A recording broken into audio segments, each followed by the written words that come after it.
नमस्कार, मैं हूं रविंद्र जैन और आप देख रहे हैं मुंबई मास टाइम्स। आइए देखते हैं आज की मुख्य खबर। या वर्षीचा खरीप हंगाम आहे, याच्यामध्ये एक मोठं संकट जे आहे ते अल निनोचं संकट आहे।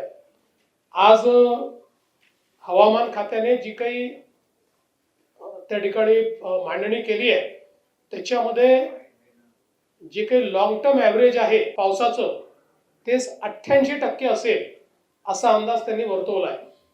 पण हे 88% असलं तरी वेगवेगळ्या भागात वेगवेगळ्या पद्धतीचं ते असेल आणि विशेषतः पश्चिम विदर्भ आणि मराठवाडा आणि उत्तर महाराष्ट्राचा काही भाग यामध्ये त्याची तीव्रता अधिक जास्त असण्याची शक्यता आहे।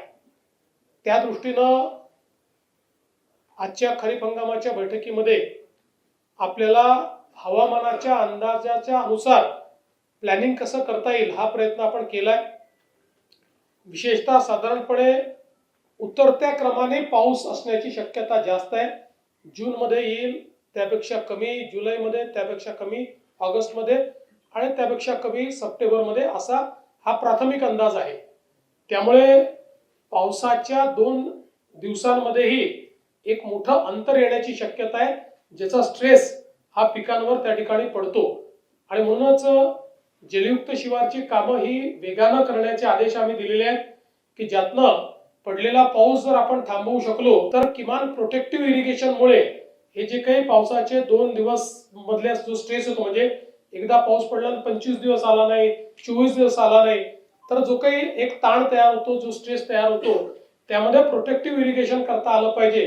या दृष्टीनं आपल्याला काय करता येईल अशा प्रकारचा प्रयत्न हा आपण या ठिकाणी केलेला आहे। आणि निश्चितपणे साधारण आपण जर बघितलं तर गेल्या काही वर्षातले जे अल निनोचे वर्ष आहेत त्यातलं विशेषतः 2015चं जे वर्ष आहे ते आपल्याकरता अधिक कठीण होतं, कारण 2015च्या वर्षी मराठवाड्याचा जर आपण विचार केला तर तिथलं डेफिसिट हे जवळपास 39% होतं। 39 म्हणजे जवळपास 61%च फक्त त्या ठिकाणी पाऊस पडला होता।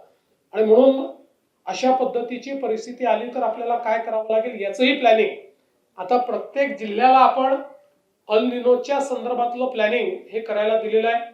त्या संदर्भात थोडे रेझिलियंट अशा प्रकारचं वाण आणि बियाणं आपण कसं उपलब्ध करून देऊ शकू याही संदर्भात आपली जी काही त्या ठिकाणी तो प्रयत्न आहे। साधारणपणे या सगळ्या ॲडवायझरीज नीट मिळतील हा देखील प्रयत्न आपण करतो आणि यातनं प्रशासन असेल आणि कृषी विद्यापीठ असतील आणि क्षेत्रीय यंत्रणा असतील यांना या परिस्थितीचा सामना करण्याकरता आपण तयार ठेवलेला आहे। त्यामुळे आमची ही पण विनंती असेल की पाण्याचा महत्तम किंवा ऑप्टिमम उपयोग आपल्याला कसा करता येईल अशा प्रकारचा आपल्याला प्रयत्न करावा लागेल। पाणी कमी आहे असं समजून आपलं पिकांचं सायकल हे आपल्याला कसं नीट करता येईल त्या पद्धतीचा प्रयत्न आपल्याला केला पाहिजे।